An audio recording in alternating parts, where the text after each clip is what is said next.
Good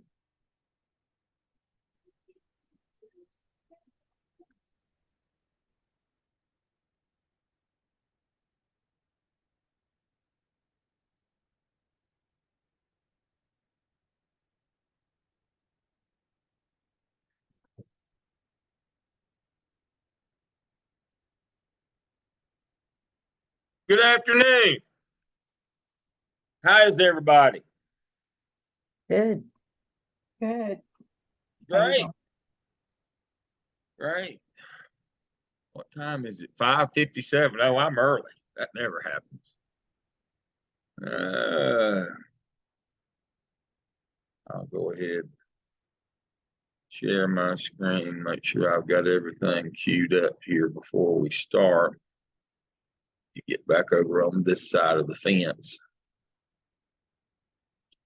Okay.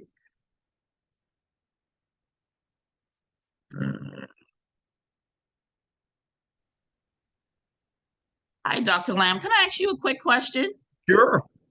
You may have already responded. I didn't have a chance to check, but the final task, is that the same thing as the task 1 through 4? We just resubmit it again in the other folder? Yes.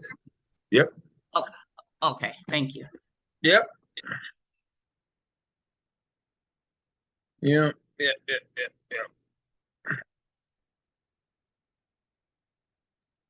Hi, Dr. Lamb. I have a quick question as well. Sure.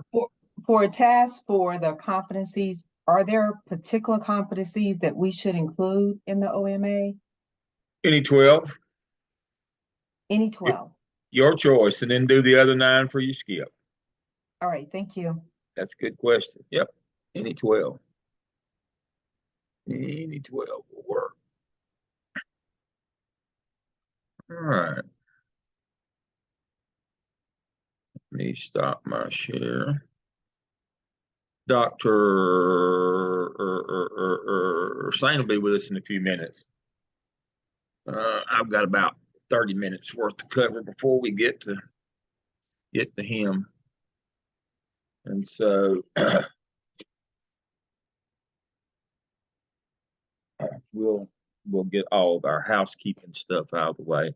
And I'm going to try to do something that we were able to do last night that I really, really liked, if I can get it to work tonight.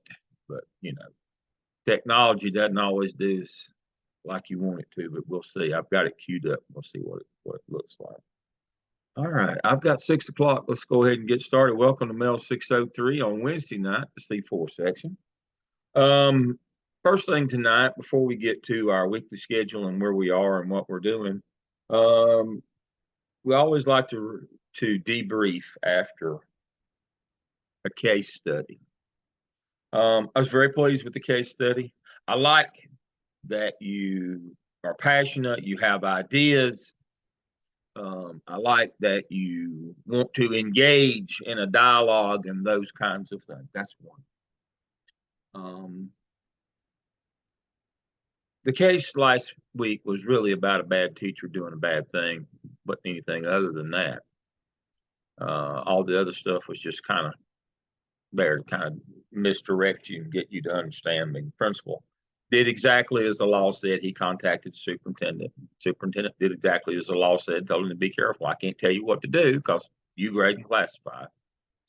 Somebody argued in one of the reflections, well, the teacher was just planning to do this. No, the teacher was doing this. I mean, the reason it said planning to do it is this teacher can't assign the final grades. Who does that? That'd be the principal. But I've thought about this case 1,000 times over the years. And it brings to mind a fellow that I used to work with. Excuse me 1 second here. I used to work with this fellow at an organization, and I would venture to say that over the course of his career, there wasn't a much more despicable human being than him.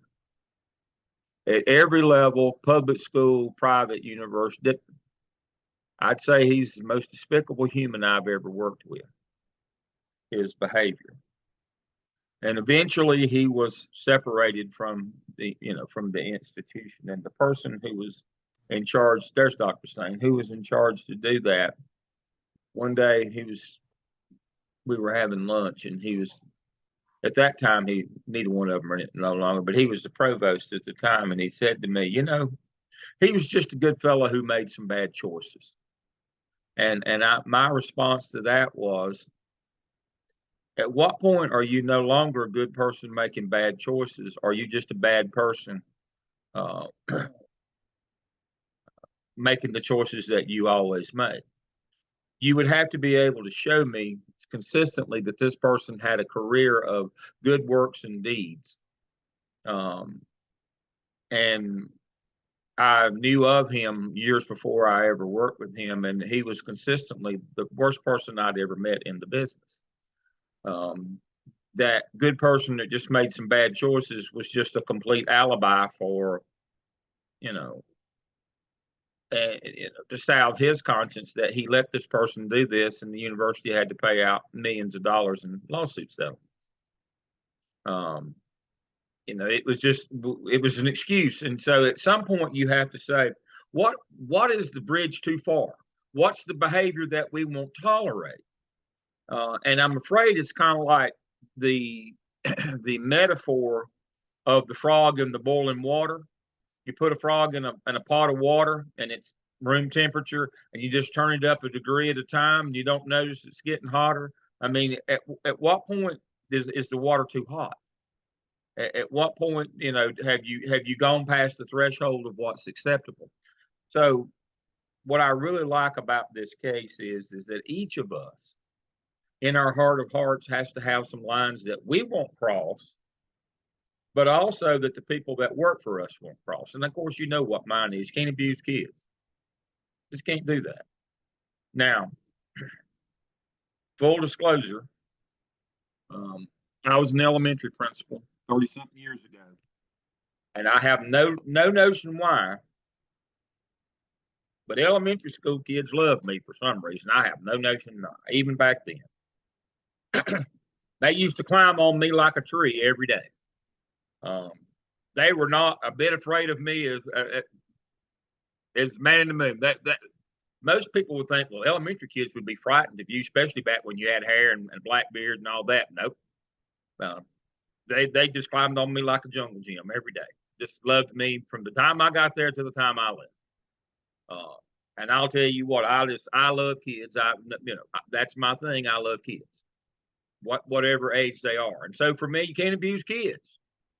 There's nothing that I enjoy more, as y'all know. Won't be long till the Santa Claus beard will start. I love being Santa Claus at Christmas time because I get to do all these churches and my own church and my community and all these different things. I love kids. Always have. And so can't abuse kids around me. That's just my thing. Now, everybody's not that way.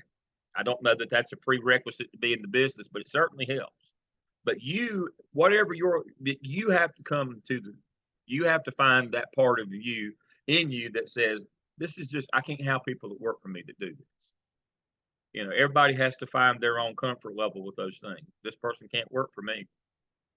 Now, I've worked with a number of folks over the years, and some of them say, I would action plan this person and try to work to get them better. See, they're better people than I am. You take a run at a kid like this for me. I mean, I can't abide that. But you don't have to agree with that. But you've got to find what is your bridge too far. You have to establish that as a leader in a school building. Otherwise, if you have no value system, no ethical concern, people will not follow you. I mean, they might comply because they're afraid of the positional authority that you have, but they will not follow you. You cannot be an effective leader and be a scumbag. Sorry, or allow that kind of behavior at your building. And so, y'all did a great job. I want to talk about this week's case study. Make sure you read Leandro. Let me share my screen. Make sure you read Leandro and all about Leandro. Let's go to case study 2. Make sure you read the case, your ethical concern, but down here at the bottom, make sure that you read not only the case itself, and you can watch several, there's several YouTube and TV articles. Leandro is a nationwide case on school funding. It's not just a North Carolina case. But Duke Law they put out a summary of the case, and what they held is that every kid has a right to a basic education, which affirmed the 1984 Basic Ed Plan. And that's now commonly referred to as the Leandro right. Now, it's really ironical and a misnomer. Please understand, what the state is saying is that's all you get from us. But what that means is only the state can decide how much money it is, and we give you that money. You cannot manipulate the money we give you. You can't manipulate federal money. It follows individual kids. You can't manipulate federal money. The Leandro ruling was, we give you the money for a sound basic education for that child. You can't move it to another child or part of it to another child. You cannot do that. We're not going to do it. The flat rate funding, $8,000 a student. You can't take 2 of that and put on another kid, and this kid only gets 6. So the Leandro case was about low wealth districts sued the state and said, we can only spend the $8,000 that you give us to educate a child because we're building poor. You got out of capital funding in 1966. And we spend all of our extra local money from the county commissioners on our buildings and maintaining them. We can't hire any additional teachers, reduce class size, get instructional coaches or aides or any of that stuff. And the wealthy districts can. That time, Charlotte Mecklenburg was spending $4,000 local money, not counting what they were doing on the capital budget. They were putting an additional $4,000 per pupil into buying extra teachers, paying supplement salaries, extra positions. And so it was like this. And what Leandro said is, you have no legal right for it to be equal in the end. We start you out with enough for a basic education that Charlotte Mecklenburg can add another $4,000 to that. We're not going to take money from them and give to you. So what the low wealth district said, what we want you to do, instead of giving us both 8, then them adding 4, and so their kids get 12 and ours get 8, we want you to give them 10. We want you to give them 6. They add their 4, and they now have 10, and you give us 10. That 2 that you took from them, you give to us. Robin Hood, take from the rich and give to the poor. That's what Leandro. And the Supreme Court said, no, flat grant. You can't move federal money. We're not going to move the state money, and you as a local district cannot move that money either. And the local money at the county commissioner level cannot be moved in order to do that either. Now, what would happen to you if you attempted to do that? Well, the superintendent in Chapel Hill Carrboro attempted to do that. She said, I'm smarter than this bunch, so what I'm going to do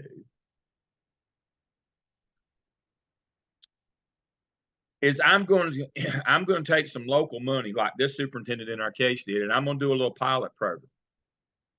You got discretionary money up to $90,000 as a superintendent. And so she said, what I'm going to do is I'm going to spread that district wide. So what I will do is I'll contract with this agency. I can't employ teachers. I can't do that because that would be illegal. But I can employ this consulting firm, and they can bring teachers in. And so what I'll do is I'll split up the purchase order and pay 12 payments of $90,000. I'll pay them $1 million to do this. But what I'll do is I'll do it this way so that it doesn't look like I went out and gave more to one side of town than the other. Chapel Hill, Carrboro, is truly the tale of two cities. One side is wealthy and affluent, the other side is not. And so, but there was a principal retired principal from the Chapel Hill side who had a granddaughter in school who said, I know the Leandro case. This is against the law. So here is that case right here. The finance officer ended up getting fired. The superintendent was allowed to go on leave, and then resigned, but she was terminated basically. But what she did was, she structured it so that the board wouldn't have to approve it. She was using discretionary money, and she was going to pay this group about $1 million. Well, 767 and 225, whatever that, and 250. So what's that? That's how much she was going to pay them. $1 million. So she'd already paid them 250. So you are not going to get around this law. I mean, I've had students argue, well, what if we got the county commissioner? Again, you can't get the county commissioners to do this because the state says you can't do this wholesale in your district. You can run some special programs for kids, but you can't set up your district where you give some kids more than others. That's against the law. You can't move federal money, state money, or local money. You need to read the Leandro case. Now, the thing about Leandro is, let me stop my share. It looks like the superintendent is trying to do the right thing for kids. He understands some kids are harder and more expensive to educate than others. So if we look at his ethical concern, we might could say, yeah, he's trying to do the right thing, but it's not the legal thing. But then I've had students on the other side who would argue, and the people in the community where I live at Lake Norman would argue, where I was last night. I'm not there tonight. I'm in the poor county tonight. I was in the wealthy county last night.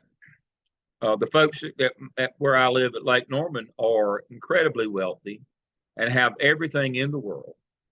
But they would say it's not the right thing because you're taking from my child and giving to another child.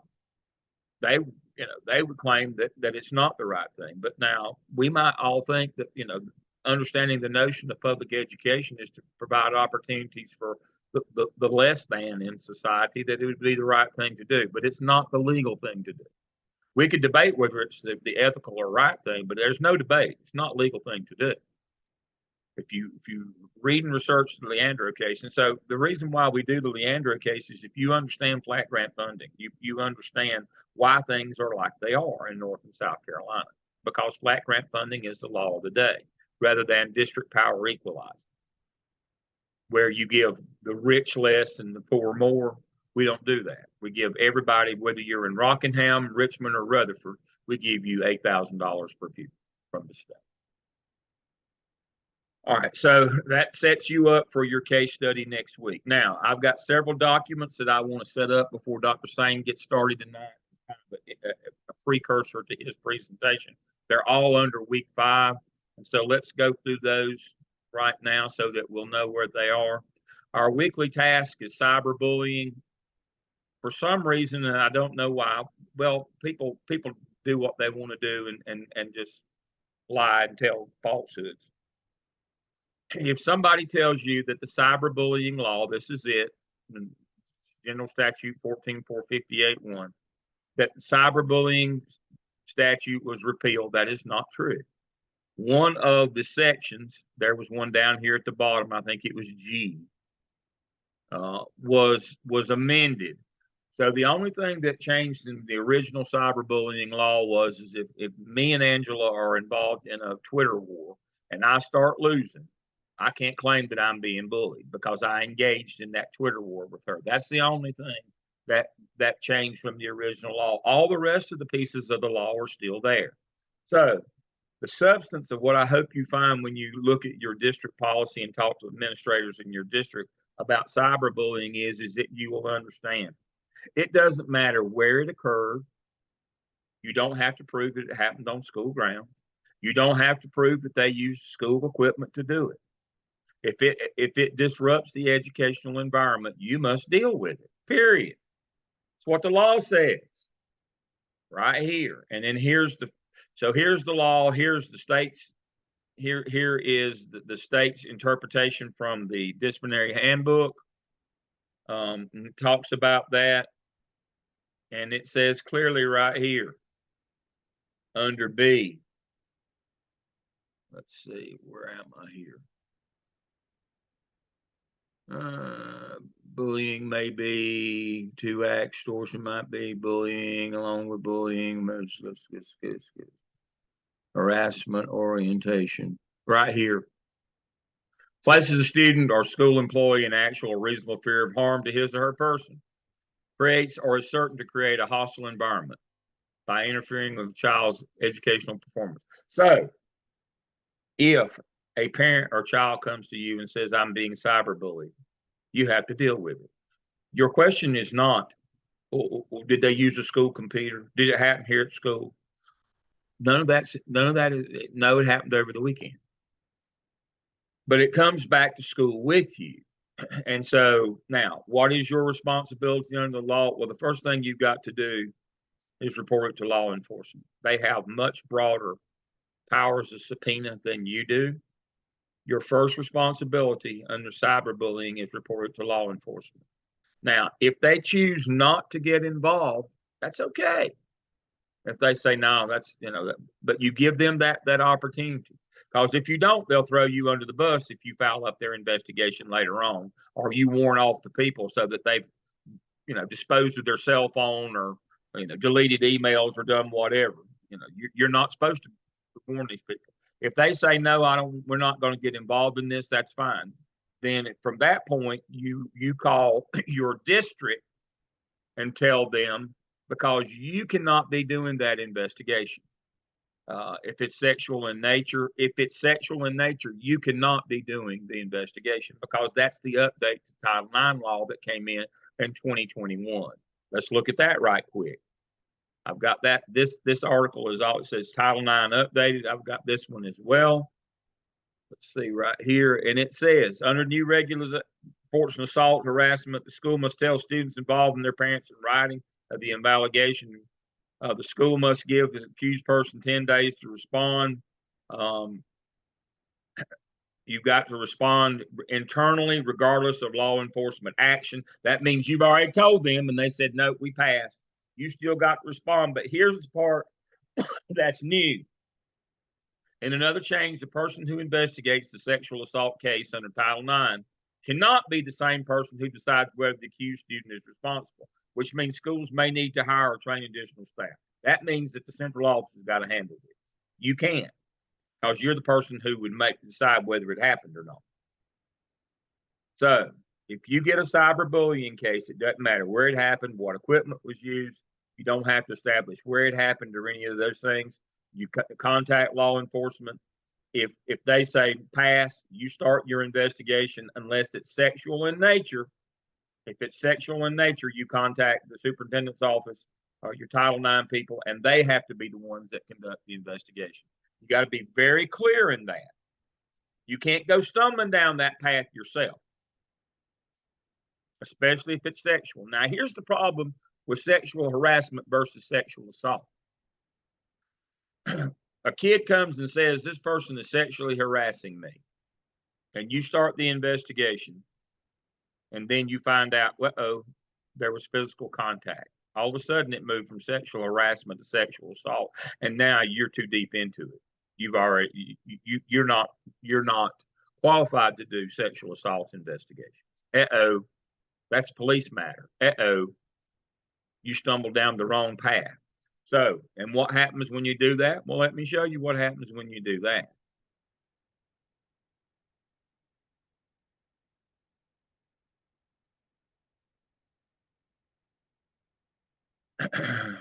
This one happened at Tuscola, just right up the road from where I am tonight.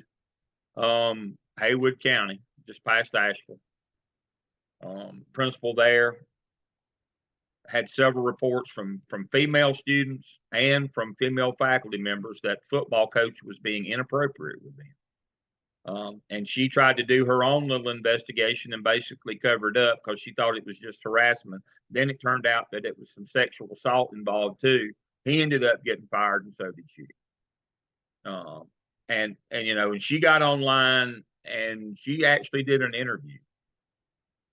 She actually did an interview with the TV station out of Asheville, trying to justify what she had done, and it was just even worse. I thought, boy, the people, when the civil suit comes, you have just pled guilty on TV. But you hear all this thing.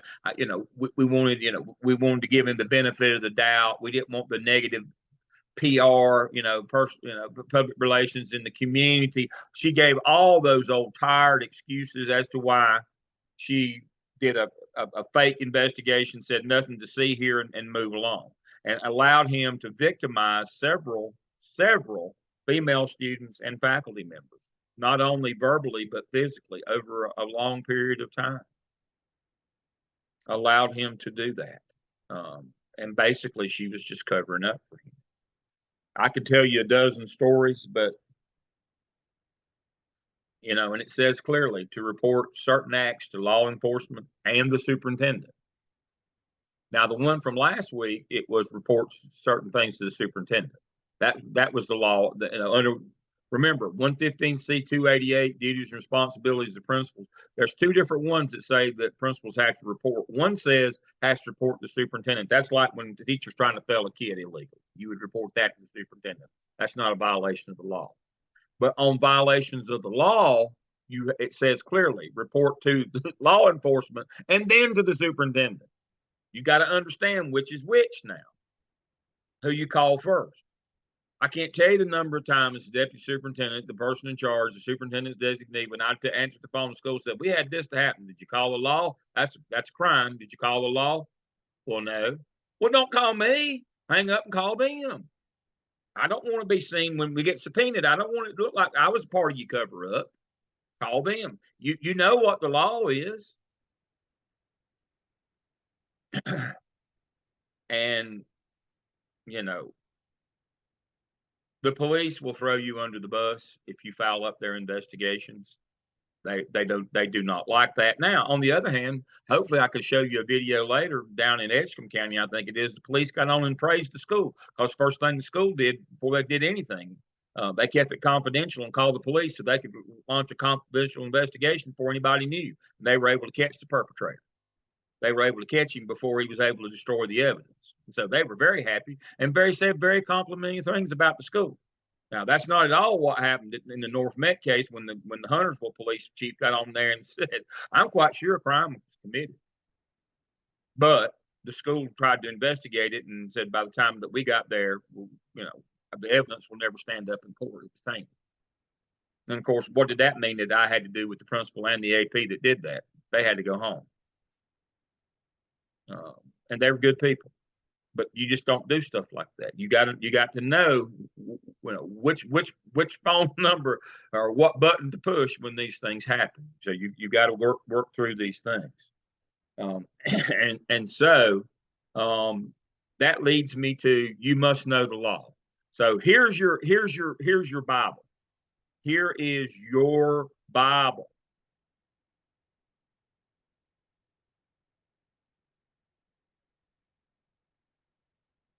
Disciplinary data reporting procedures. It has all the bullying, cyberbullying. It has all of the infractions. Remember, 1991, No Child Left Behind said can't have low performing academic or persistently dangerous schools. It tells you the calculation is one incident for every 200 kids of a persistently dangerous incident. It tells you everything that has to be reported to law enforcement. It has everything that has to go into Power School, which this is the list, which is everything. It tells you what the acts that can't be allowed on your campus are.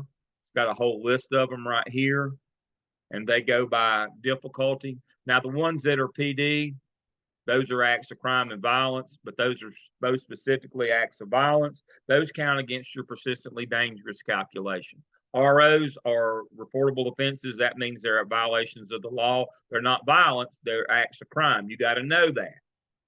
And UB is unacceptable behavior. All this stuff has to be put into Power School. All of it has to be put into Power School. Power School looks like this, by the way. This is an old manual. I can't show you the current one, but this is what it looks like. It's several screens. It is not intuitive. Hopefully you will get an assistant principal or a principal to show you this module in Power School. You do not have access unless you're an administrator. But you're going to have to learn this when you get on the job because it's not intuitive. There's a lot of screens. There's a lot of stuff to know.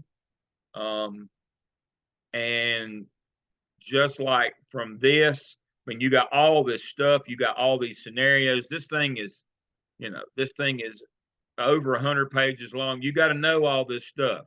Now, if you don't know what acts of crime and violence are, right here they are. They're embarrassingly detailed. Right here. Now,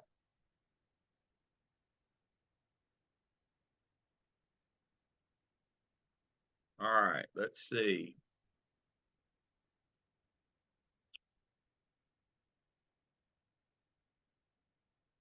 All right.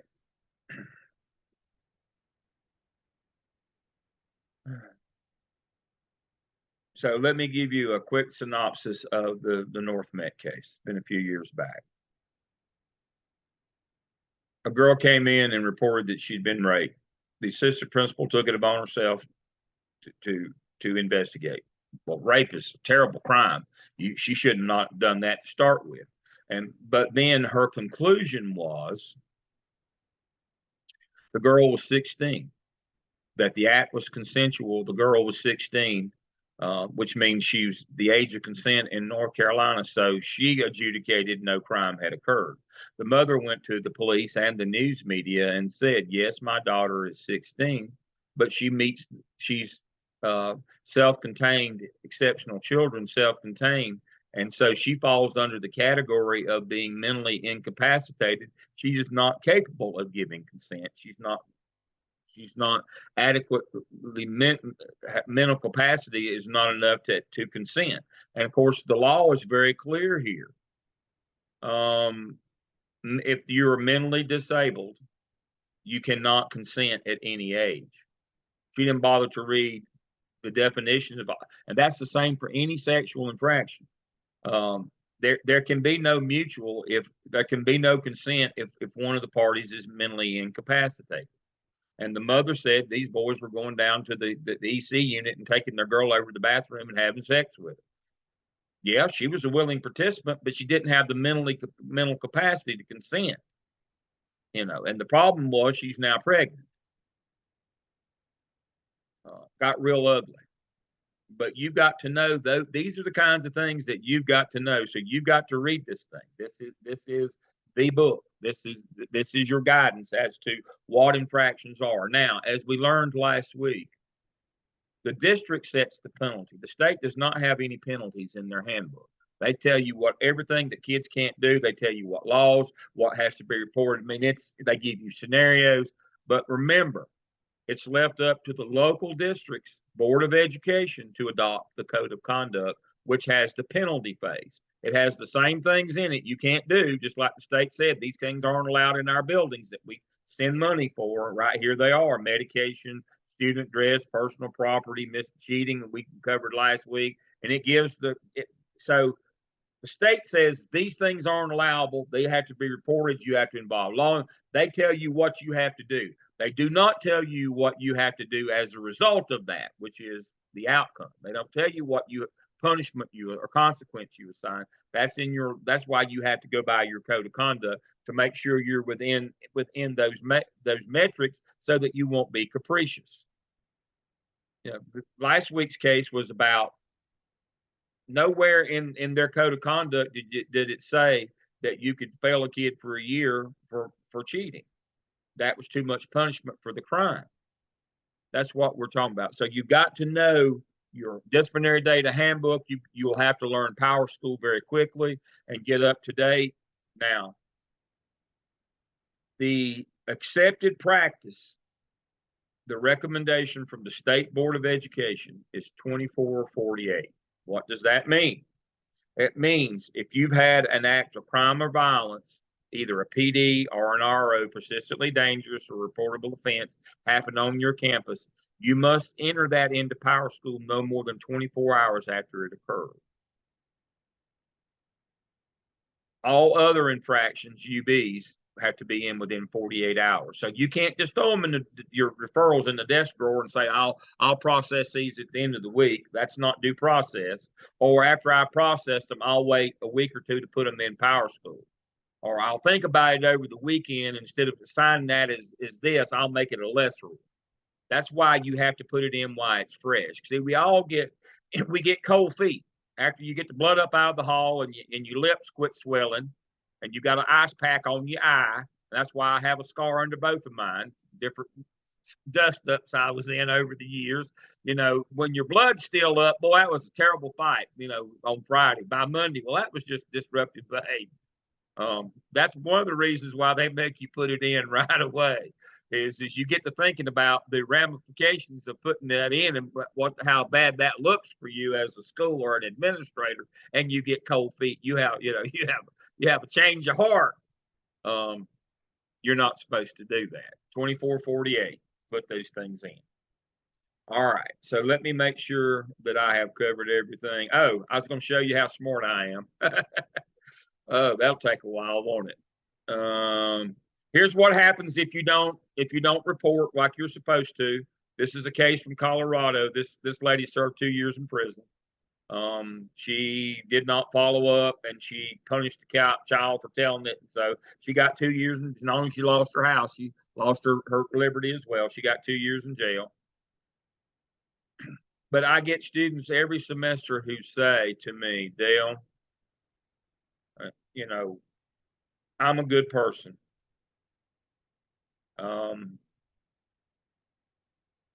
These acts of crime and violence are just random. They could happen to anybody. And to that, I say, no, they're not random. They're based on probability. If you understand antecedent behaviors, then you understand that the little things, if left unchecked, become the big things. That's how we get acts of crime and violence is we don't take care of things like all the sexual stuff. We allow inappropriate touching in inappropriate places, space of affection, verbal sexual conduct, harassment. We allow all that stuff, and it becomes the big stuff. So now, to show you how smart I am, I can't even say that without laughing. 12 years ago, I was the keynote at the big state conference that's at Curry from DPI every year. I did a good bit of work with DPI back in those days. I worked out of the law center at the Institute of Government, Chapel Hill, back when it was still on campus. Before they moved it to the Friday Center, I was on the legal team for the Leandro case. We lost, by the way. And so I did this. This was my presentation. I hired a criminologist. We did all this data collection and from the biggest district in the state where I was in charge of all this. And this was the presentation that I did. And I said, here are the things that are going to cause you to have the most, this, we're on the cusp of this right now. This was in 2011. We're on the cusp of this right now, but this is going to be our future in terms of why we're going to have all of these really bad incidents of crime and violence, mostly violence in our school. Here are the 4 things that I think are going to cause them. Let's see how close I was. Bullying, cyberbullying, sexual harassment, sexting, or using cell phone, and gang activity. This wasn't yesterday, folks. This was 12 years ago, actually going into 13 years ago, before everybody and his brother had a cell phone on them at every minute of the day. But we'd already seen enough to know what the future was going to bring. This is 13 years old. But we knew cyberbullying and bullying was going to be a big issue. We knew that all the associated violent acts that go with that, unfortunately, the girl in New Jersey last week that killed herself after having been bullied, that we would be dealing with things like that, with kids being hurt. Sexual harassment and sexting back and forth. The sexting, that was the case at Huff, where the 18-year-old was getting these girls to send in appropriate pictures from the middle school, and then he was blackmailing them, having sex with them. He's still in prison today, by the way. He got 12 years. Gang activities where you get your knives, your weapons, your shootings. That's where all this stuff, bullying. If you have a school shooting, it's one of 2 things. It's either a case of bullying, like at Butler, where the kid that was being bullied walked in and killed the last one, the one at Albemarle High School. It's either bullying or gangs. Is the reason why we have schools and weapons and shootings in schools. Pretty precedent, I'd say that this is 13 years old. But I just followed the data. I just tracked, where are these things happening? Why are these things happening? And I was able to do that with Power School. I was able to pull those reports right out of it and know what was going on. So I was following the data for the district, and I could tell you pretty much where the next bad thing was going to happen out of 180 schools, because I could monitor their data and see that they were having an inordinate number of the same kind of things happening, and they weren't addressing. The notion here is not how smart I am, but if you want to stop any of this stuff, you got to be proactive. You got to be monitoring your data. You got to know what's going on in your building. All right, I've used my 30 minutes up. I told Dr. Sane before class tonight that I would give him a 30-minute setup here to go through all of the documents that he's going to reference when he talks tonight, kind of put it all in context. Remember, all these things are under week 5 that I just covered. Dr. Sane, thank you for being with us. Yeah, and again, I'm sorry I couldn't be there last week. But thank you, Dr. Lamb. And if you don't mind, I just want to add one thing about reporting. Some of the things that I've experienced is that a lot of districts are transitioning from entering all discipline data into PowerSchool, initially using like other platforms, like for example, Educator's Handbook. But like Dr. Lamb said, it is incredibly important that you always double check and make sure that that information is transferring, because what doesn't hold up in court is when you say, oh, well, it must have just not transferred. Because what it really looks like is that you're not reporting Right. the appropriate offense. Because there is some things that happen once you report certain, if you report an RO, there's a lot of things that can happen, and there's a lot of principals who don't want that to be reported on their school or on their watch. So you get a lot of cases where it might not transfer, but we also might not want it to transfer. So just if you are the person over discipline in your building, just make sure you're double checking to make sure that that information is accurately moving over to PowerSchool. Because if not, it's hard to justify why it's not. So, all right. Let me share my screen here. So, Dr. Lamb set this up perfectly. So I'm going to take the next hour or so, 45 minutes to an hour, to talk a little bit about bullying and social media technology, and how all that goes over to cyberbullying. And like Dr. Lamb said, I was a principal, or Dr. Lamb said in 2011, we all knew this was coming. We all knew that cell phones were going to become our biggest problem. And unfortunately, that came to fruition. Cell phones are at the root of most causes in terms of behavior in schools. And so it's one of those things that becomes your day-to-day life. So just going to talk about it and how you can manage it, what it is, and just basically the 101 of these things, so that you can be the best assistant principal on day one and the best principal when you get that job in the future. So first of all, the legal definition of bullying, as I specifically pulled this from DPI. So it's acts of sorry, my cameras are in the way. So it's acts or written or spoken words intended to intimidate or harass a person, to cause physical harm to a person or his or her property. But let's dive into that a little bit. So you're going to have parents are going to come into your office on a daily basis saying that their kid was bullied. Teachers are going to come in and say that kids are bullied, that kids are being bullied. And you have to take that so serious. You have to take every instance serious. You have to truly investigate everything. But the easiest way to investigate, or to start the investigation, is you have to determine if it is actually bullying. And there are, in order for something to be considered bullying, the behavior must be aggressive, and then it must include an imbalance of power and repetition. So an imbalance of power meaning kids who bully use their power, such as physical strength, access to embarrassing information, such as using cell phones, to sharing it with the school staff or to students, their friends, popularity. It's to control or harm others. And power imbalances can change over time and in different situations, even if they involve the same people. So again, looking for that imbalance of power, and then looking for that repetition. They happen more than once, or they have the potential to happen more than once. And so that's kind of the gray area there, is that you're looking for patterns of repetition, or potential patterns of repetition. So maybe if that student had been known for harassing somebody else, they've only harassed this person one time, but you see that there's a pattern or there's the potential that this could happen repetitiously. So you just want to make sure that if you check the boxes on all three of those things, aggressive, an imbalance of power, and repetition, then you proceed with assigning consequences as appropriate. So again, there's three main types of bullying: verbal bullying, so your name calling, your teasing, inappropriate sexual comments, taunting, threatening to cause harm; your social bullying, leaving someone out on purpose, telling other children not to be friends, spreading rumors, embarrassing someone in public; and then your physical bullying, just anything aggressive, spitting, tripping, pushing, kicking, punching, fighting, those types of things.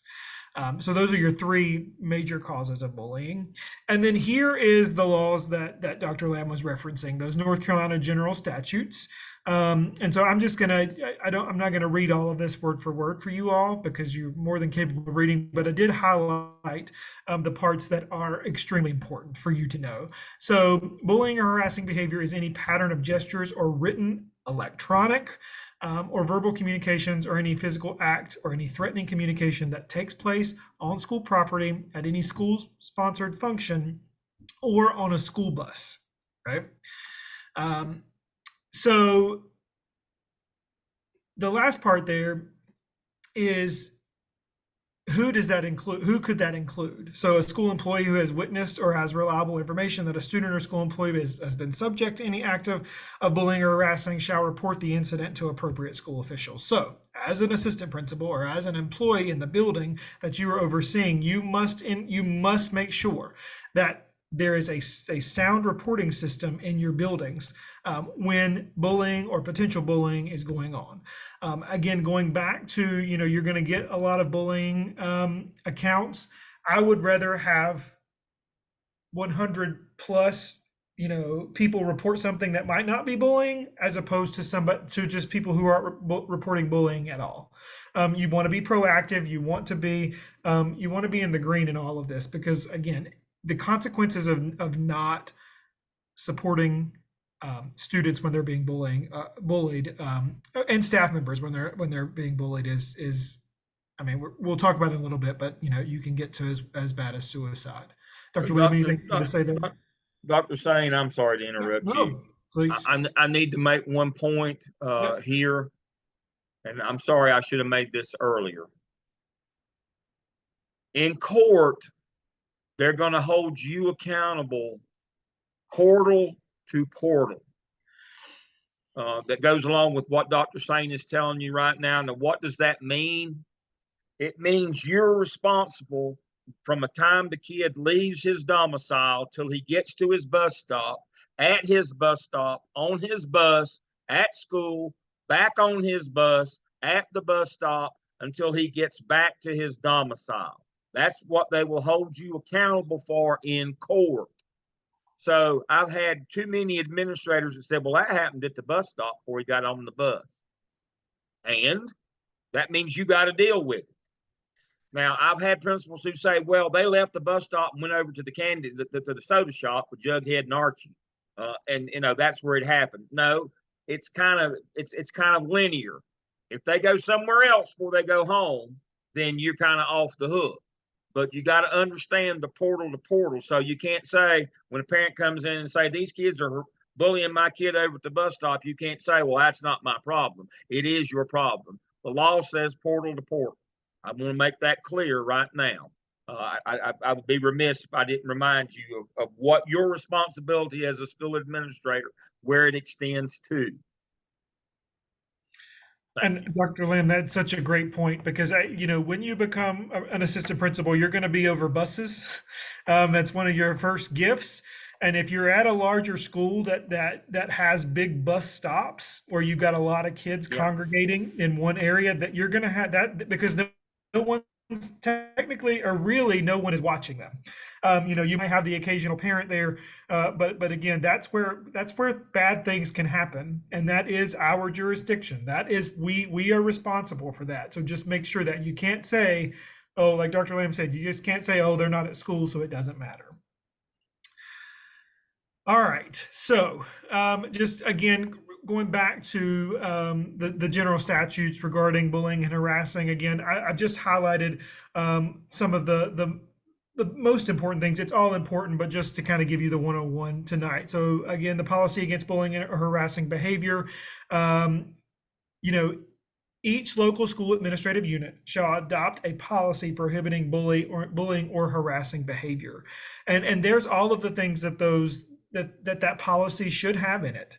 But the number 6 there, again, what we were just talking about, there must be a procedure for prompt investigation of reports of serious violations and complaints of any act of bullying or harassment, identifying either the principal or the principal's designee as the person responsible for the investigation. Every person in your building must know about that policy. They must know about the procedures and the protocols, so that you as the assistant principal are aware. If you don't have a good system set up to where people know how to report things and the time manner that it should be reported, you're one person in a building of, it's 300 to as much as 1,200. If you're high school, it could be thousands of kids.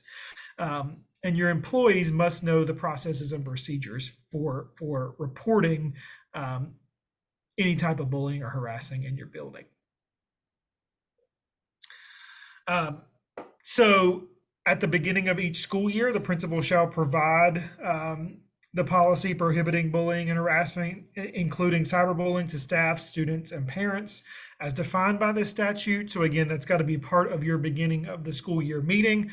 But again, it's like one of those things where we cover all of these things in August or now July for some of our school districts. We cover all these things at that beginning of the year faculty meeting, and then we forget about them. And think about your lives as educators right now. Can you remember everything that was said in that beginning of the year faculty meeting? And the answer is probably no. So these things have to be, disseminated throughout the year just as reminders. It has to be always brought to the forefront, especially when you're talking about something as serious as bullying and harassing. So it can go out in an email, it can go out in a casual conversation, but it's got to be regularly repeated to staff so that they know those policies and procedures. And again, like everything that I've presented on this semester, every district is different. As Dr. Lamb was talking about Title IX, I just went back and looked at the last district I was in was Lincoln County. I went back and looked at our Title IX procedures, and I compared it to another Title IX procedure policy in another district, and they are essentially the same, but the specifics of how you report and who you report to and when you report it are a little bit different. So again, I sound like a broken record, but you've got to know what your specific procedures and protocols are for your district, because they do vary. The message is the same. What you've got to do is the same. We're all complying with the statutes and the policies, but there's always little caveats to how you do things. For example, some districts with Title IX will have pages and pages of what you do, which is what I experienced. And I was over Title IX in Lincoln County. It was a 10-page document. There are some districts that it's 2 pages. Basically, you report it to this person and then it gets handled by this person. The smaller the district, the more you're probably going to have to do. And either, it's more condensed in what exactly you report. So again, just make sure that you know your specific district's policies and procedures. And remembering now, that's the difference between substantive due process and procedural due process. The substance is the same for everybody, but the procedure, who does what, just like in hiring, remember, it may vary from district to district. The substance will be the same. It all is supposed to get done, but how it gets done, that's why you got to find out how it works in your district, because the two have to match eventually. Eventually, did we, it's a checklist of 10 things. Did we do all 10 of those? Well, the same person don't do all 10 in every district. Some people do 4, some do 2, some districts, one person does 8. That's you got to understand the difference between substantive due process, what are you supposed to do as a group, and procedural, who within that group is responsible to do those things. Discipline's that way, attendance is that way, hiring, personnel, observations, all of it is the difference between substantive and procedural due process. Yeah, I'll go back. I'll tell you a story. It was when I first was appointed to be over Title IX. What a blessing that was. I had an investigation where, we had a dean of students who wasn't involved, and it was an informal Title IX investigation. And I'm not going to go in exactly what that was, but you essentially still have 10 days to complete this investigation. I told the dean of students, they were unbiased in this situation. I need you to investigate. So she sent me an email saying that this is kind of the investigation, but I needed it written up in a formal in our formal procedure document. It wasn't. The 10 days expired. I emailed her back and said, where was this document? Where's this document? We need it. It has to be dated by this date. And she was like, oh, in my past district, you did that. So it was my fault and also hers. I should have been more specific in what I do, but because she was so new to our district, she was acting on those procedures and protocols. So again, just again, I sound like a broken record, but it makes a difference, especially in keeping your job. So let's talk about cyberbullying, because this is where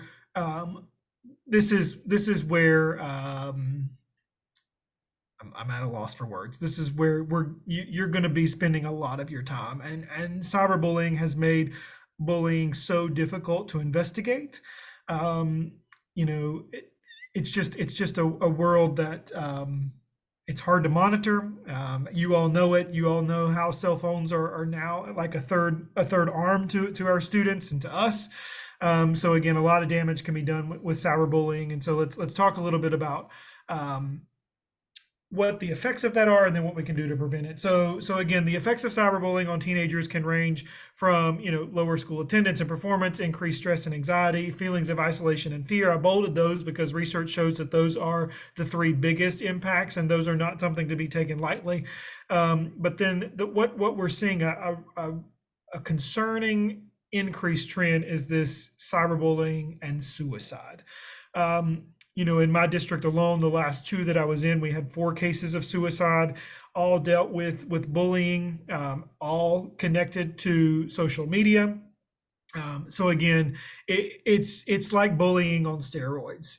And again, that statement there, the main difference is that it's much harder to avoid, because it can follow your teen home from school and make them feel like they'll never be able to escape it. And back before cell phones, you were bullied, but you were bullied between the hours of 8 and 2:30. Now you're bullied 24 hours a day, 7 days a week, because it's always there and it's continual.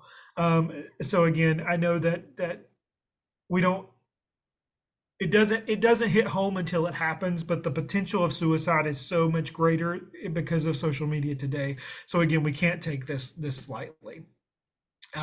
So cyberbullying is bullying that takes place over digital devices. You guys know that: cell phones, computers, and tablets.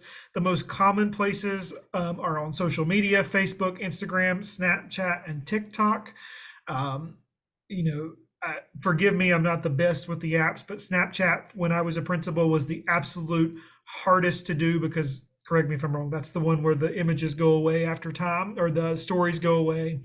So that was really, really hard to investigate, but through text messaging apps, instant messaging, direct messaging, online chatting, online forums, online gaming communities, the potential for cyberbullying is endless to students who really know how to do it. So again, it's everywhere in our schools. But here's what the statute says. Cyberbullying is, it's with the intent to intimidate or torment a minor. So that can be through any type of technology. Again, bolded down there: make any statement, whether true and false, intending to immediately provoke, or that is likely to provoke any third party to stalk or harass a minor. Copy and disseminate or cause to be made an unauthorized copy of any data pertaining to a minor for the purpose of intimidating or tormenting that minor. Sign up a minor for a pornographic internet site with the intent to intimidate or torment the minor without authorization of the minor or the minor's parent or guardian. Sign up the minor for electronic mailing list or to receive junk electronic messages, instant messages with the intent to intimidate or torment the minor. That right there, 3, 4, and 5 and 6. That's where, when I left my role as principal, that's where we were going. We moved away from this direct bullying to creating fake accounts, creating fake profile accounts of students, and really trying to destroy the person's character. I also had situations where we had students that were doing that to teachers. And so this does not, teachers are just as susceptible to cyberbullying as minors are. And there are protections against that as well. So again, it's kind of like each year, and Dr. Lamb knows this because he's watched it. Each year, there's new pathways of cyberbullying that just seem to hit closer to home, harder to home, and which are resulting in kids ultimately taking their lives, which is just it's so unfortunate. So the cyberbullying penalty is that any person who violates this section shall be guilty of cyberbullying, which shall be punishable as a Class 1 misdemeanor if the defendant is 18 years or older. If the defendant is under age 18 at the time the offense is committed, the offense shall be punishable as a Class 2 misdemeanor. So again, just knowing that it is punishable, it is serious. One of the things that we did in Lincoln County that was successful is that we had all of our students take a cyberbullying training, and where they kind of understood that there were consequences beyond just going to ISS or beyond going to or getting suspended or whatnot. So again, there is punishment beyond the school level consequence. So again, this is the statute that I really wanted to talk about. This is for cyberbullying of school employee by a student, because this happens quite frequently as well, specifically in those cases of students creating fake Instagram or social media accounts of a teacher or an employee at a school. So again, there are consequences for that as well. Again, doesn't matter. It doesn't just have to be a student. So again, just quickly talking about cell phones, and here's where I'm going to use Lincoln County Schools as an example, but every district is going to have student acceptable use policies or acceptable use policies in general. I'm pulling Lincoln County's. It's an average sized district or a medium sized district in North Carolina. That kind of, I was part in updating this, and we used other districts around the state. So it kind of gives you an idea of what most will look like. But again, this is going back to each district will be a little bit different. I'm sure Dr. Lamb, CMS's was, a lot lengthier, a lot more detailed than this one. But again, just wanted to give you some ideas of what this looks like. So the acceptable use policies for students in Lincoln County was that technology is provided for instructional use. Non-instructional use is strictly prohibited. This includes communications, gaming, entertainment technologies that are not directly related to classroom instruction or the business functions of the school district. This is where teachers have got to monitor students on devices, especially if those devices are issued by the school. One of the benefits of COVID is that it seems like most districts in the state are now 1-to-1. But that's also one of the non-benefits of COVID, if you will, is because now teachers have to monitor that, because if there is unauthorized activity going on, school issued devices or devices from home that students are bringing to school, that could be leading to bullying or harassing, it becomes the school's liability to make sure, or it becomes the school's purpose to make sure that those things don't happen. So I did want to bring up cell phones. I get asked this question a lot about cell phones. So in Lincoln County, there are specific, policies about cell phones. We try to, in Lincoln County, give a balance of that. Some districts go and say, no, there's no cell phones allowed. Some go and say, you can have them all the time. But in Lincoln County, the board recognizes that cellular phones or other wireless communication devices are an important tool when communicating with parents. Therefore, they're permitted to access such devices as long as the devices are not activated, used, displayed, or visible during times when school personnel just tells them otherwise. So basically, during teaching, cell phones should not be used. And that leaves it up to the educator to make that determination. Again, some districts have a specific no, cell phones will not be used in class. I have found that that's almost an impossible battle to fight. So we kind of changed that saying to say they're allowed to have them for communication methods, but again, the purpose of school is to learn, not on your cell phone, but from a teacher. So when the teacher says cell phones should go away, they go away. Dr. Lamb, anything you want to add about what you've seen in other districts across the state with cell phones? Well, one of the things that we do to try to prevent kids from being on their cell phones is jam certain functions inside the building where they can still communicate, but they can't be on the internet and can't be. They still have the ability to talk, but not text and internet. So some districts are employing those techniques to varied success. But yeah, we're trying to keep kids off of them, except in cases of emergency. Yeah. All right. So student behavior policies. So again, going back to the just how cell phones can relate to the behavior policy. I highlighted there at number 6, at any place or time when the student's behavior has or is reasonably expected to have a direct or immediate impact on the orderly and efficient operation of the schools or the safety of individuals in the school environment. So this goes back to what if the behavior is or the text messages was sent from home, but it's impacting the school day, it's disrupting the school day at the school, then it still becomes the school's responsibility to investigate any types of bullying or harassing. That is one of the when I would talk with assistant principals and principals, and we were in the middle of a bullying or harassing incident, and it had got to the point where parents were threatening to sue us. I would go back and say, when did you first know about this? And they're like, well, we knew that the texting was going on outside of school, the bullying and the harassing, but it wasn't in school, so there was nothing that we could do about it. And the answer to that is, even though Dr. Lamb talked about the portal to portal, bus to school to bus home, if it does impact the school day, and it's through technology, we still have the obligation to investigate and make sure that our students are safe in the building, because even if the text message or the Instagram account is created at home, it's still impacting that student that's being affected during the school day.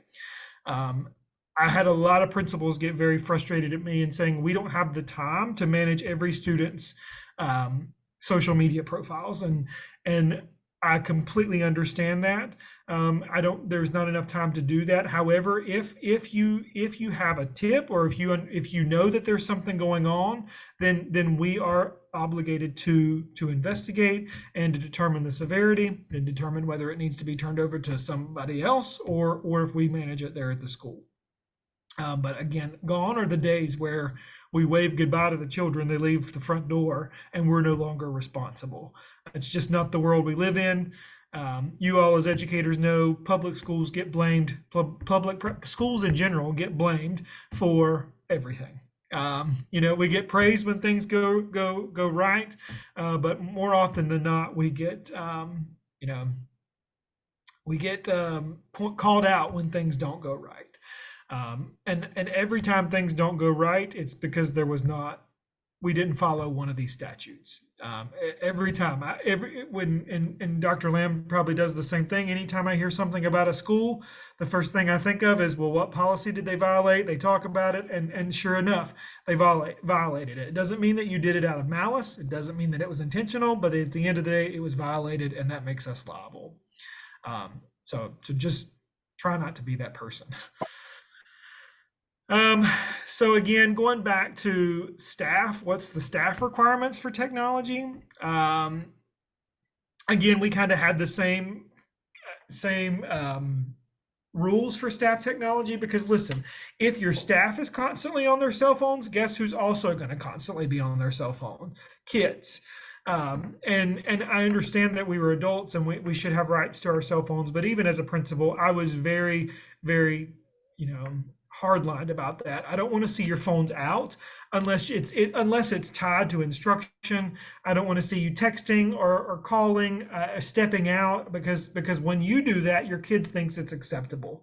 And again, as we've kind of pointed out, the more we can minimize students on their phones in schools, the less chance they have the potential to cyberbully somebody in your building. And so again, also, it's just not best practice, because when your teachers are texting or calling, what are they not doing? Watching the kids. And you know that you have to watch kids every minute, every hour they're in your building or in your classroom.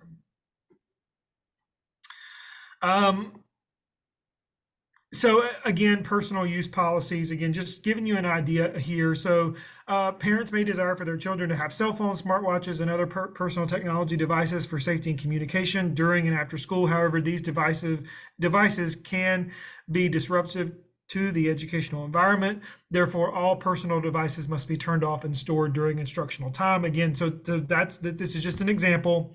Employee cell phones, smartwatches, and other technology devices may not be used during instructional time, except in cases of emergency. So again, you're going to find that a majority of districts have that except in cases of emergency clause. But you're also going to find that that's not that there's a lot of variance on how that policy is implemented in schools. But based off what you're learning here with cyberbullying and bullying and everything in this course, I always erred on the side of caution and made sure that teachers in my building had their phones out only in cases of emergency. The students had their phones out only when instructed by the teacher, or during non-instructional times if it was monitored. So again, just keep that in mind. There is some flexibility with districts about how you monitor these policies, the district specific policies, not the statutes that we talked about. And again, there you go. That kind of sets up this. Each principal may establish rules for his or her school site as to whether and how personal technology devices may be used on campus. So again, that's why it's going to look a little bit different at each school, each district, and then each school. All right, so just to kind of wrap us up here, the preventative measures. So administrators must ensure school procedures and protocols comply with state and local policy. Again, you've got the state statutes. Those are pretty black and white. You can't misinterpret those. But then you also have your local policies, which again, they're pretty black and white, but they're dependent upon which district you're in. I gave you one example, which even that example is pretty great. It gives school leaders a lot of flexibility. But most importantly, you must train your staff on the technology bullying and harassment protocols frequently.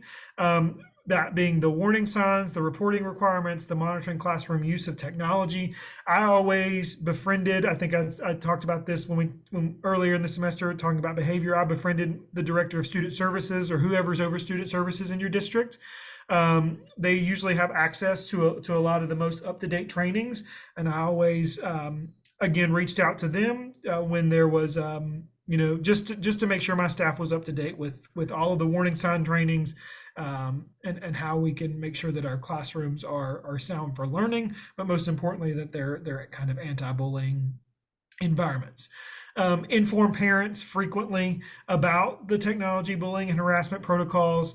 Ensure counselors are equipped with resources to address bullying, and then monitor staff use of technology throughout the school day. And that is, I talked faster than I thought I would. You guys have any questions about that? Again, not the most interesting of things, but again, it's going to be such a burden to you. And when it's going to become a burden, I think we talked about this with student discipline, is when you get someone who reports a bullying case Friday afternoon at 3:30. That's when it's really going to become a burden, because you can't wait until Monday morning to investigate, because that kid might not come back. They might commit suicide. They might do something that they might go and shoot a school up. You always have to think of the worst case scenario every time you're dealing with these type of situations to make sure that you do due diligence. And I know that sounds like I'm telling you to live in the most pessimistic world possible, but if that's going to prevent your school from experiencing a mass shooting, or one of your students from committing suicide, or any of your students from not feeling safe at school, then again, that's what it's going to take. So yeah. Dr. Lamb, anything you want to add there? I want to reiterate. You're responsible physically for a child portal to portal. On the cyberbullying, on the electronic piece, you're responsible if it affects your school day, which means everywhere. Again, that portal to portal, again, that's physical safety.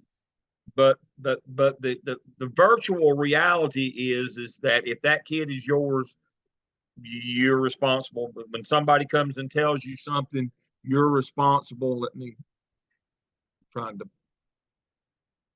pause that. I think it's already paused. But anyway, so I have shifting gears here. I have some scenarios. Thank you, Dr. Singh, for that.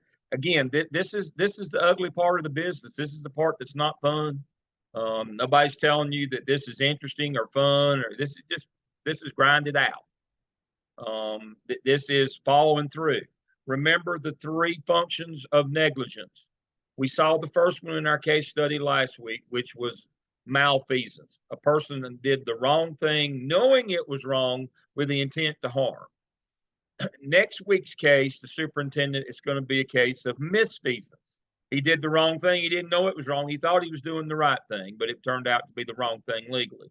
And then our last case is going to be nonfeasance. The principal had a duty to act and wasn't. And then our third case is going to be all 3. All 3 of them happened in the third case. But we're trying to show you the difference in, you have a duty, what your responsibility is. Again, you got to know the difference between substantive due process and procedural. What part of this procedure is mine to do? Am I responsible for? Can't assume that somebody else is going to do it. You've got to know, and it varies school to school, district to district. That's why we had you go talk to your principal about the hiring practices in your district. The same 10 things federally have to be done for Equal Employment Opportunity Commission. You don't violate federal law. It's just who does them. Again, I told you, when I was in Burke County, I had to do it all. When I was in Mecklenburg County, I didn't have to do any of it. All 10 things got done. It's whose responsibility is to do it. Same thing with this kind of stuff. Who does this in your district? How does this handle? You got to know it's your responsibility to make sure it gets done. Whether you have to do it yourself, it's still your responsibility as school principal to make sure it gets done. And so you've got to know these things. Now, Dr. Griffin Jordan last night, we put together, she did, I won't say we, I helped her, but I'm gonna give her credit. We did this, and I'm hoping that I can show it to y'all tonight. So let me share my screen. Let me see if I've got it here. I had it queued up. Let's see. All right, here are some cases from RAL in Raleigh. Let me know if you can't hear this. And so let me see if I can play this. Can you hear it? I don't hear anything. Okay, let me. What is it you have to do to make when you're playing one within? What was it I have to do in Zoom? There's something that I have to do. Well, it's not playing at all. And do you want to try to play it again? Let me see. Yeah, no volume. Is it playing? It was playing, but there was no volume. Okay, there's no volume. All right. There's a way to get the volume. That's what y'all got to help me with this here.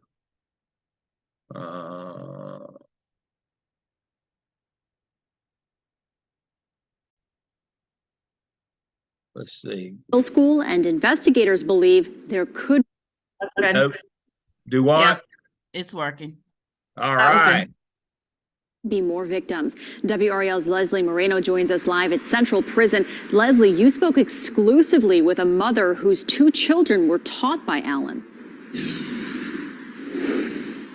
Michelle, he's currently being held here in Raleigh at Central Prison on a $250,000 bond. The mother I spoke with is infuriated. It's taking so long to put him behind bars. She tells me she reached out to the school multiple times about issues her children were having with Alan. She tells me she strongly believes this could have been prevented.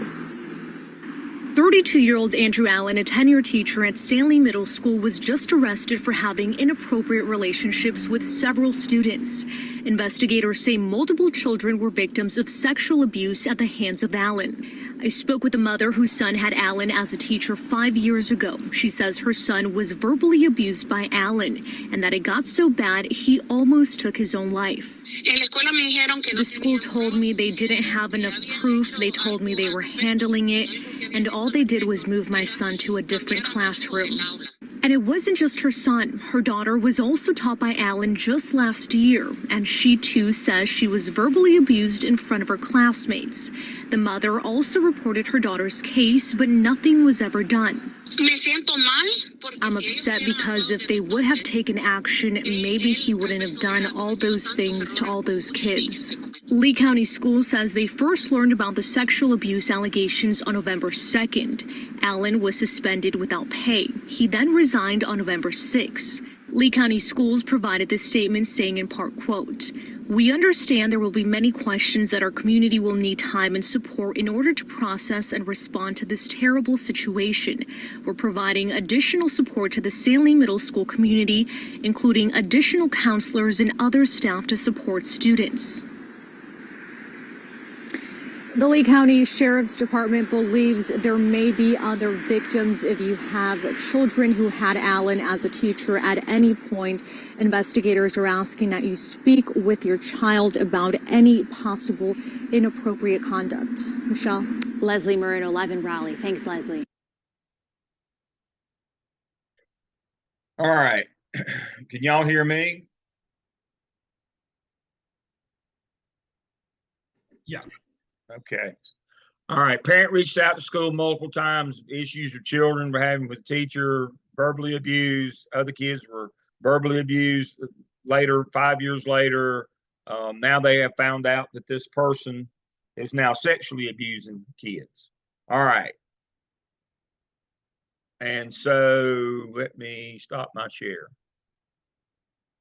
All right. Let's talk about this one for a minute. What did you notice about the mother? Mothers were Spanish speaking. When we talked about ethical concern, one of the things we talked about is Jim Crow, where we basically discriminate against certain people because it's just the way we do things. If this had been a well-to-do family in the community, do you think it would have been ignored for year after year? No. And this is a case of antecedent behaviors too, on the part of the adult. Because he was not stopped from verbally abusing children, what did he eventually start doing? He became more and more emboldened. This is the perfect example of what I've tried to explain about antecedent. If you don't stop kids, guess what? They'll get worse and worse. Well, adults are just big kids. And so they had an opportunity to stop this man years ago from this verbal abuse. Didn't because of because of the social class of the people involved down in Lee County. That's down at Sanford. Because those people don't matter in that county. I guess they didn't bother, and now come to find out, he became more and more. Now he's sexually abusing kids. But this could have been stopped early on, but we didn't because we're looking into it. But you notice the police didn't say we were made aware of any of that stuff. Well, the only reason they become aware of it now is parents went to the police department and said my child's being sexually abused. The police department was not brought in when all this other stuff was happening. No report was made to law enforcement. They weren't involved. This has gone on for 10 years. What would you do if you were in that county? How would you feel if your children were in that district? What would you do if you were superintendent? What do you think ought to happen to that principal? I'm going to open up the floor now. Tell me your thoughts on this case. Kathleen, I know you got something to say. I mean, obviously in this situation, that principal would be gone. Oh, yeah. I agree with you on this one. Oh, we can all go skating. Hell just froze over. Kathleen agrees with me. But this is such an illustrative case. But the big takeaway on this one is involved law enforcement, but also it's a classic example of what we're trying to get you to understand about antecedent behaviors. If you, both kids and adults, if you let them, they have no bottom, folks. That if you don't stop them on this, that relates back to the case last week. The teacher last week did the worst thing you can do to a child other than physically or sexually abusing them. If you let that stand, what will she do next time? What will other people in the building do? What will children do if they see adults getting away with this kind of behavior? You got to take care of the little things, because if you don't, they will become the big things, unfortunately. And that's what's happening here. Unfortunately, is this thing got out of control over a 10-year period to where it moved from the verbal to the physical and sexual. This is terrible. This is absolutely terrible. Everybody associated with this ought to have to go home. All right, let me share my screen and we'll go back to the next one. All right, let's see this one. If I can get it to work.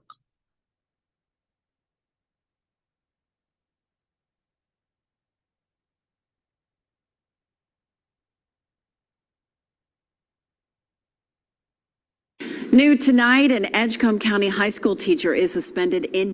Can you hear this one? Yes. Yep. Excellent. Definitely. He's charged with sexually assaulting a young teenage student on campus. North Edgecombe teacher Justin Tyson went before a judge for the first time today. WRL's Kenan Willard shows us how investigators say families can try to protect their students from this kind of abuse. Court documents say at least 3 times history teacher Justin Tyson sexually assaulted a student as young as 13 here on campus. Investigators are now crediting the victim and the school district for quickly coming forward.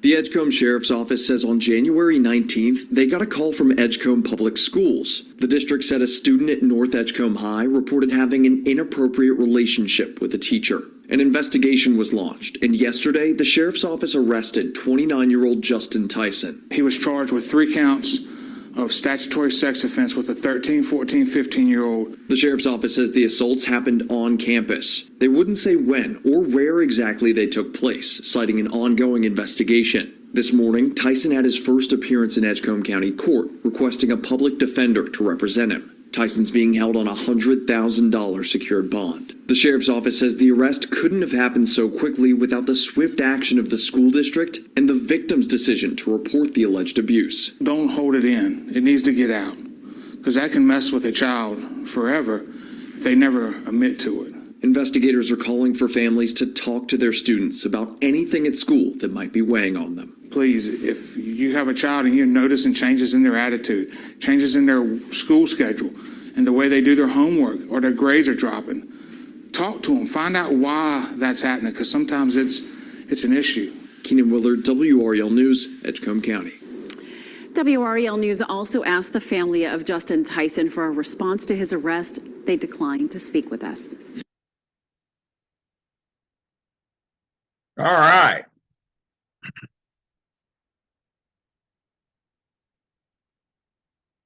Okay, made a formal complaint. Okay, so what was different about this one than the first one? What did the school do immediately? Did they launch an investigation of their own? Nope. What they do as soon as the kid came in and reported it, they called the law immediately. And what did the police do? They praised them and said we were able to get there, and he didn't have time to hide or cover up, or you know, he wasn't aware that we were on to him or any of those things, and they were able to get in and you saw this is. I'm not saying that it was good that the abuse occurred. What I'm saying is what you should take away from this is the difference in what the school districts did. One, you know, we're looking into it, and it went on for 10 years and only got worse. This one immediately, they called the police immediately. Did not launch an investigation. Didn't do any of that would foul up the case. They called them and said, this is the report that we got. And then they opened their doors and said, please come and help us. And they were able to get a quick resolution on this within 3 or 4 days. The rest of this happened in January of this year. Both of these cases, these are all recent cases, by the way, from this calendar year. And they were able to get this thing sewed up quickly because they didn't, put it off till next week, or we got to, we're looking into it, or any of that stuff. They did exactly the right thing. And you saw what the sheriff's department did. They got up and praised the school for their quick action, not trying to take it upon themselves, not trying to hide it. They owned it. They asked other parents to come forward, other kids. They saw this as the public threat that it is. Instead of being a threat to them individually, they said, this is wrong. We can't allow this to happen in our building. This is the way you're supposed to handle cases like this. This is a good one. Now, this next one's probably going to step on some toes, but bit dog hollers the loudest. So here's one that is just almost unbelievable, but you got to understand the context. So let's go to the next one.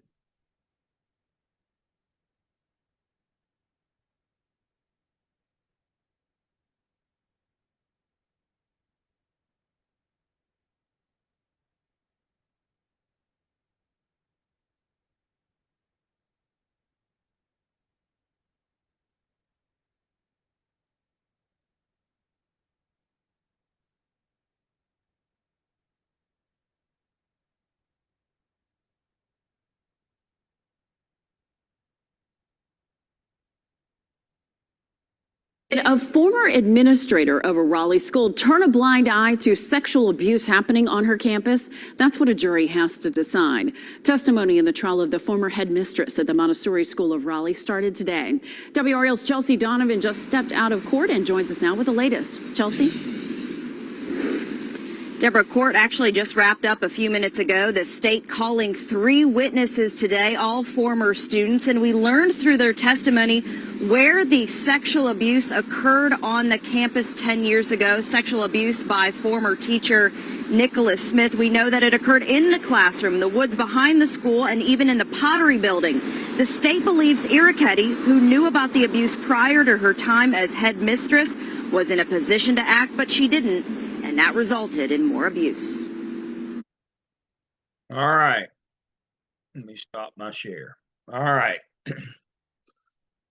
How well was this person supervising the building if this person was having sex with kids all over the building? Do you think they were out doing those twice weekly building walkthroughs? Or somebody said last night, said their principal's a ninja. You turn around and she's there all the time. How well were they supervising their building? How well did they know what was going on in their building? We're going to have a case study where parents come in and complain about teachers' behavior and what's going on in their room. It's not sexual, and the principal, calls up a person on, like a facilitator, and says, "How about going and checking on that room?" She didn't even know what was going on in the teacher's classroom. This is what we're talking about misfeasance. Had a duty to act and didn't.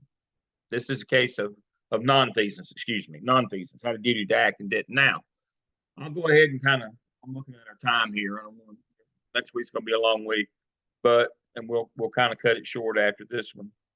This is a case where the person had a duty to act and didn't. We've had a case where they had a duty to act and did the right thing. We've had one where they intentionally didn't do that. That was, they were allowing, kids who they considered to be less than to be abused. That was okay. Because of who the kids were. And then this is a case where had a duty to act and didn't. So you got to understand negligence comes in 3 forms. You've got to know what the law is. You've got to know substantive due process. What am I supposed to do? And then who's going to do that? But in the end, I am ultimately responsible to make sure that these things get done. Bullying, cyberbullying, acts of crime and violence. These are bad things in your building. They will prevent kids from learning in your building. They'll make it the kind of place where when times get tough, people won't want to work.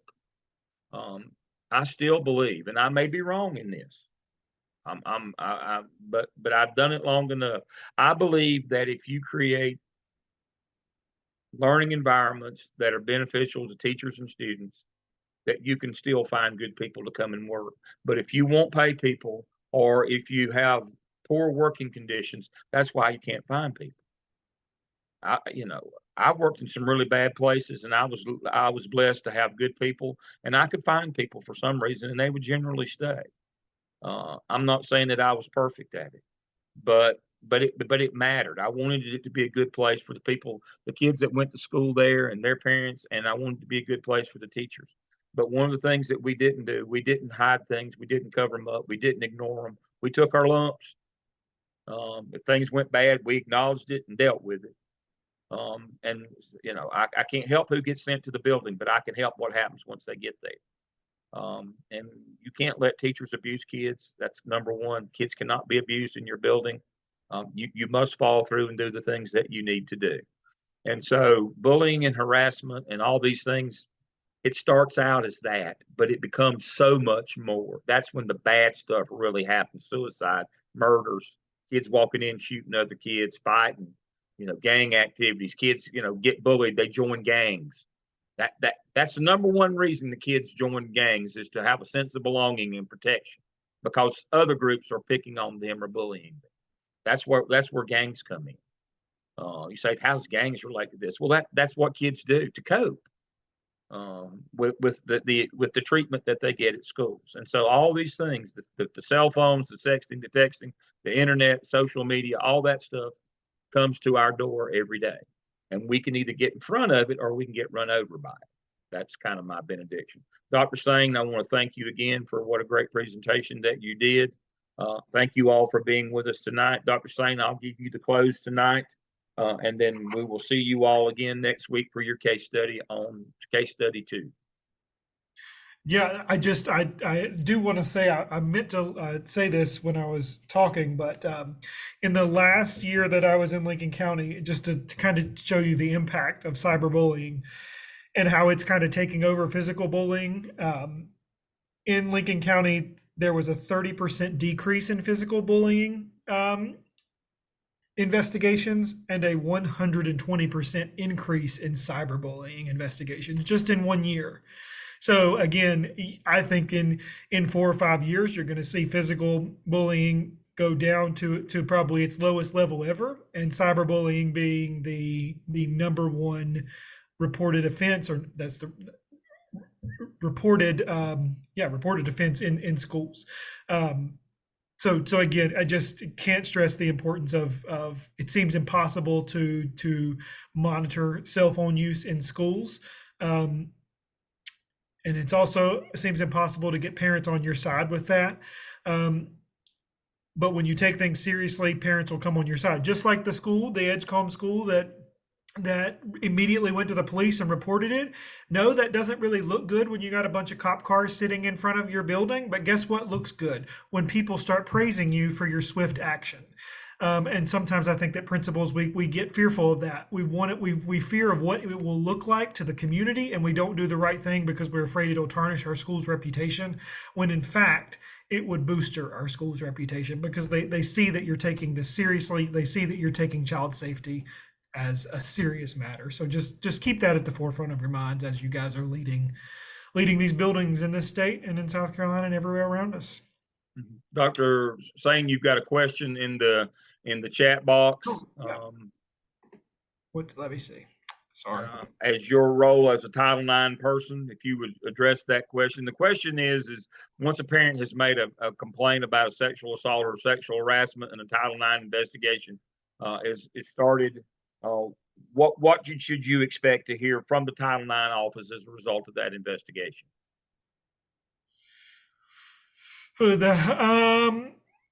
So I'm sorry, Dr. Lamb, that question didn't come up in my chat for some reason. So basically, what is it? It's just when the school sends a complaint to the central office, what would you expect to hear back? From the Title IX coordinator who heads that investigation. So I can't speak for every Title IX coordinator in the state, but for me, it was, within 24 hours, and I tried to be pretty punctual. I sent an email, confirming that I received the complaint, and then I listed the steps that I would take in our process. So I specifically copied our Title IX procedures and policies. Once it's reviewed, then this person will be appointed to it to come out and do the investigation. And there was always a disclaimer: do not do anything until you get the green light from someone at central office or myself regarding how to proceed with this case. And there was also the disclaimer: if parents have concerns while central office is reviewing this, they should call us, or you should get them in contact with us.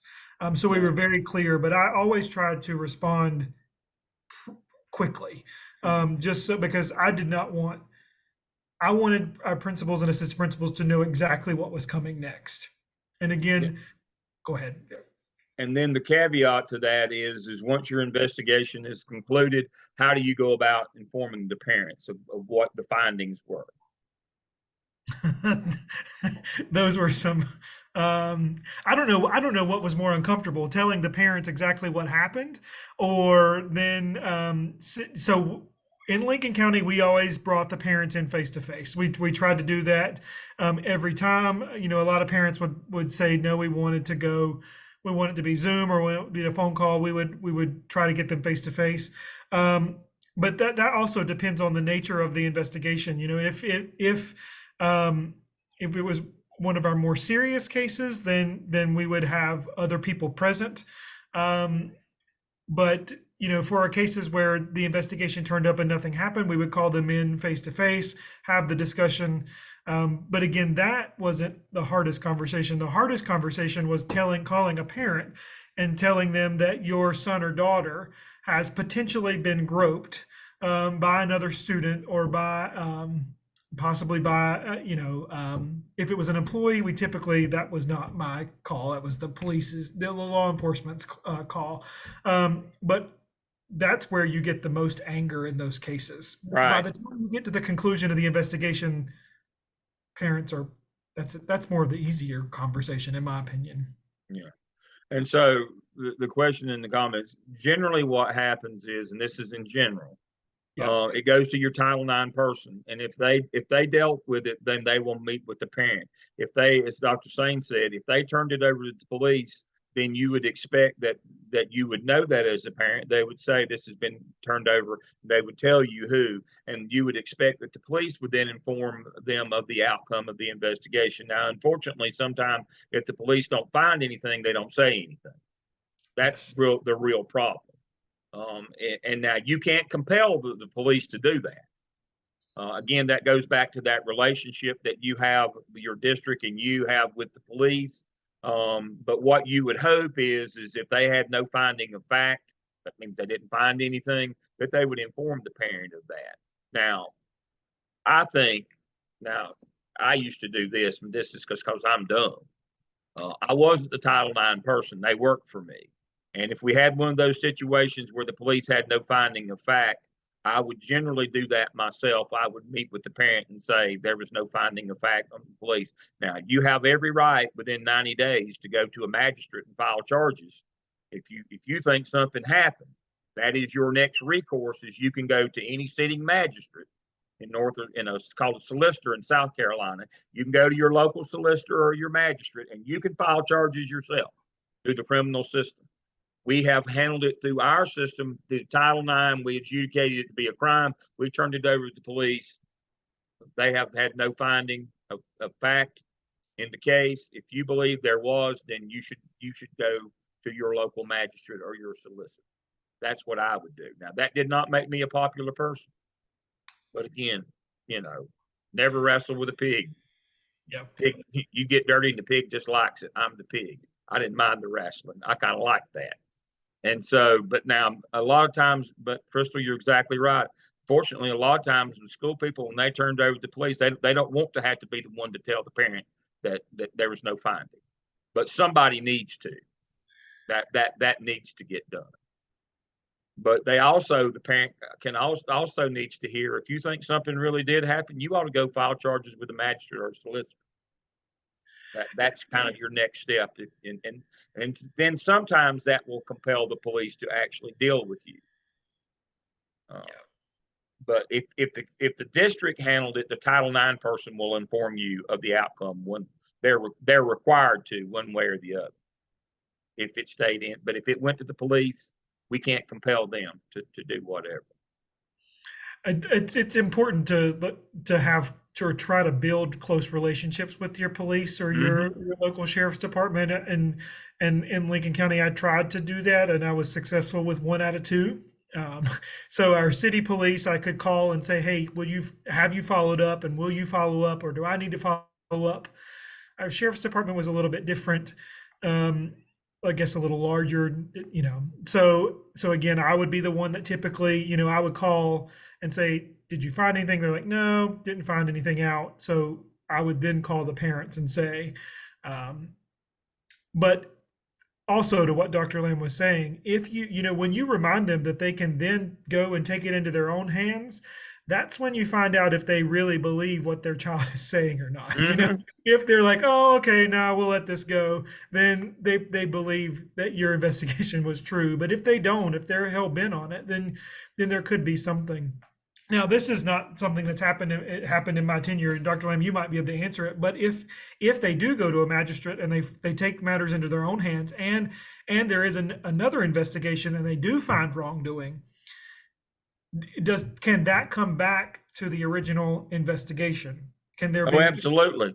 Okay. Then there will be an internal investigation by the police if it's the same people. But problem is you get into jurisdictions. When you go to the magistrate, that's generally your county, your sheriff's department.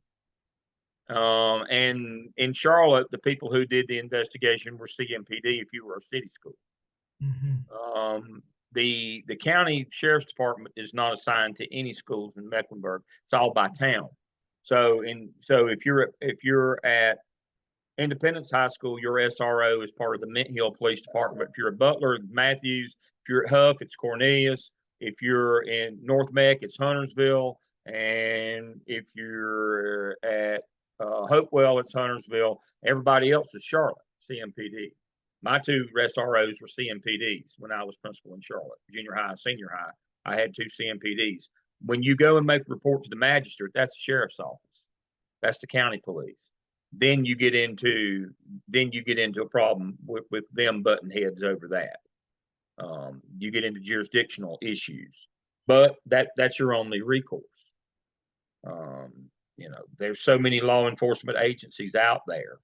But generally they have a working relationship. Now, one of the things that we did in CMS in order to get around that is when we formed our own police department to do the investigations of this nature, sexual. We had Angie Cathcart, and we had trying to remember the other fellow's name I know as well as I know my own. I see his face, that did the sexual investigations, and that helped us not get into that interdepartmental jurisdictional problem.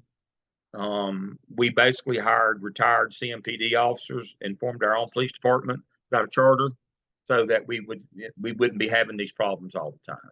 But in small districts, you can't do that, and you do get into jurisdictional problems with different police departments, city versus town versus county versus sheriff's department.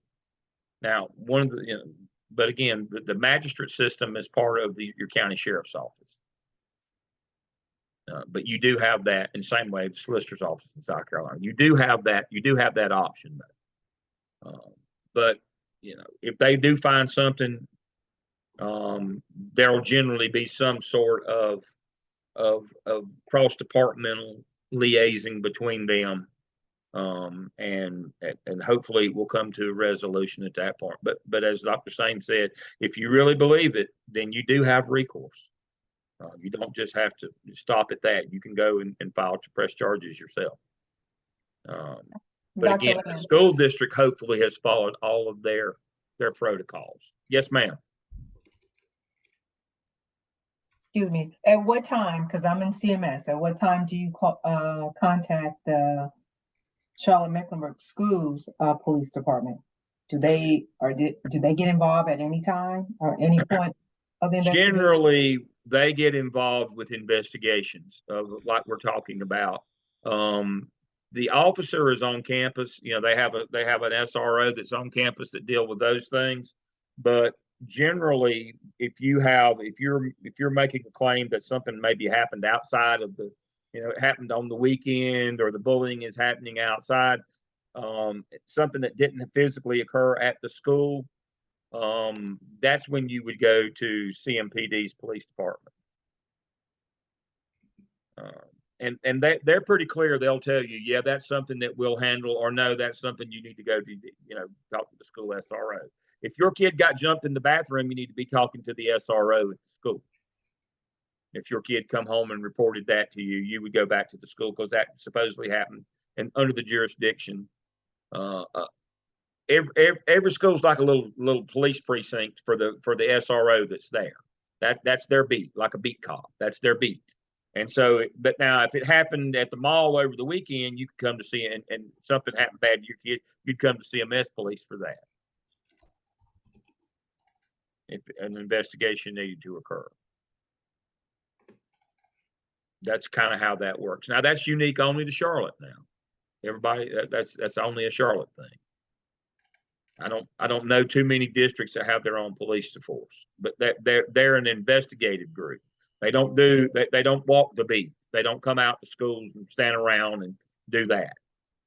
They're there as an investigative unit for the kinds of things that we're talking about tonight. All right, I think that's it. I'm looking forward to your case study next week. You're doing a great job. I saw so many different things. Paul, Aaron, Yolanda, you know, Tara had some really good stuff this week. I really liked a couple of her posts this week. Kathleen, as always, I mean, y'all are doing great. There's no but coming. Y'all are doing great. If you had a better instructor, y'all would just be in high cotton. So Dr. Sain is doing his best to pull you through. So we're very pleased with the work that you're doing, though. We thank you for participating. So we will see you all next Wednesday. Everybody have a good week. Thank you again.